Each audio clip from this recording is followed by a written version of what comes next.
Hello friends, welcome to Preethi channel. இன்றைக்கி என்ன ரெசிபின்னு பார்த்தீங்கன்னா, சட்டுன்னு 5-10 நிமிஷத்தில் செய்யக்கூடிய ஒரு சட்னி ரெசிபி தாங்க செய்ய போகிறேன். இது சுட சுட இட்லி தோசையோடலாம் வச்சு சாப்பிட்டிங்கன்னா டேஸ்ட்டு ரொம்பவும் சூப்பராக இருக்குங்க. வாங்க இந்த சட்னி ரெசிப்பியை எப்படி செய்யலான்றதை பார்த்துடலாம்.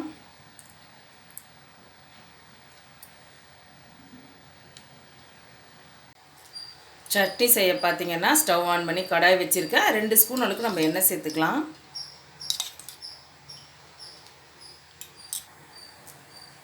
எண்ணெய் சூடாயிடுச்சு. 1/2 கப் அளவுக்கு நான் வேர்க்கடலை எடுத்திருக்கேன். பச்சை வேர்க்கடலை எடுத்திருக்கேன், அதனால் நான் வறுத்துறேன். ஃபஸ்ட்டு வேர்க்கடலை இந்த அளவுக்கு செவந்த பிறகு ஒரு 6 காஞ்ச மிளகாவை நம்ம சேர்த்துக்கலாம். நம்ம காரத்துக்கு ஏற்ற மாதிரி கூட்டவோ குறைக்கவோ செஞ்சுக்கலாம். இது கூடவே 4 பல்லு பூண்டையும் சேர்த்துக்கிறேன். லைட்டாக செவந்து வரட்டும். இது கூடவே ஒரு 15 சின்ன வெங்காயத்தையும் சேர்த்துக்கிறேன்.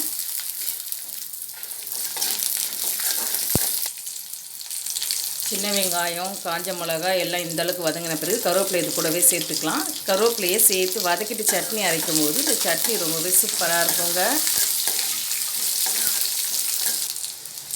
இது எல்லாம் வதங்கி வந்த பிறகு ஒரு 1/2 கப் அளவுக்கு தேங்காய் துருவல் சேர்த்துக்கிறேன். ஒரு கலரி விட்டுட்டு நம்ம ஸ்டவ் ஆஃப் பண்ணிக்கலாம். இது எல்லாமே ஆறட்டும். வதக்கி வச்ச பொருள்லாம் பார்த்திங்கன்னா ஆறிடுச்சு. இப்போ இதில் சேர்த்துடலாம். மிக்ஸி ஜாரில் சேர்த்துட்டு இது கூட கொஞ்சமாக புளி கொஞ்சமாக வெல்லத்தையும் சேர்த்துட்டு இதை கொஞ்சமாக தண்ணி சேர்த்து அரைச்சி எடுத்துகிட்டு வந்துடுறேன். சட்னி பார்த்திங்கன்னா அரைச்சி எடுத்துட்டேன். சட்னியில் உப்பு போடலை. உப்பு இப்போ நம்ம சேர்த்துக்கலாம். சட்னிக்கு தேவையான அளவு உப்பையும் சேர்த்தாச்சு. இப்போ இதுக்கு ஒரு தாளிப்பை போட்டுடலாம்.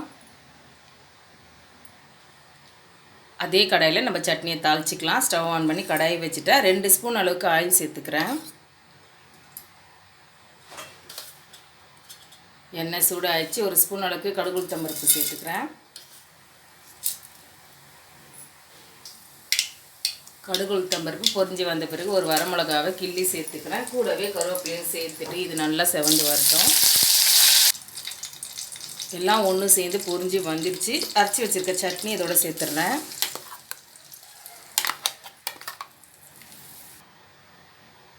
அவ்வளோதாங்க, சட்னி பார்த்திங்கன்னா தாளிப்பில் சேர்த்தாச்சு. ரொம்பவே சூப்பரான சட்னி ரெடி ஆயிடுச்சிங்க. சுட சுட இட்லி தோசையோடலாம் வச்சு சாப்பிட்டிங்கன்னா சூப்பராக இருக்குங்க. நீங்களும் இதே போல் ஒரு தடவை ட்ரை பண்ணி பாருங்கள். இந்த வீடியோ உங்களுக்கு பிடிச்சா லைக் பண்ணுங்கள், ஷேர் பண்ணுங்கள், சப்ஸ்கிரைப் பண்ணிக்கோங்க. தேங்க்ஸ் ஃபார் வாட்சிங்.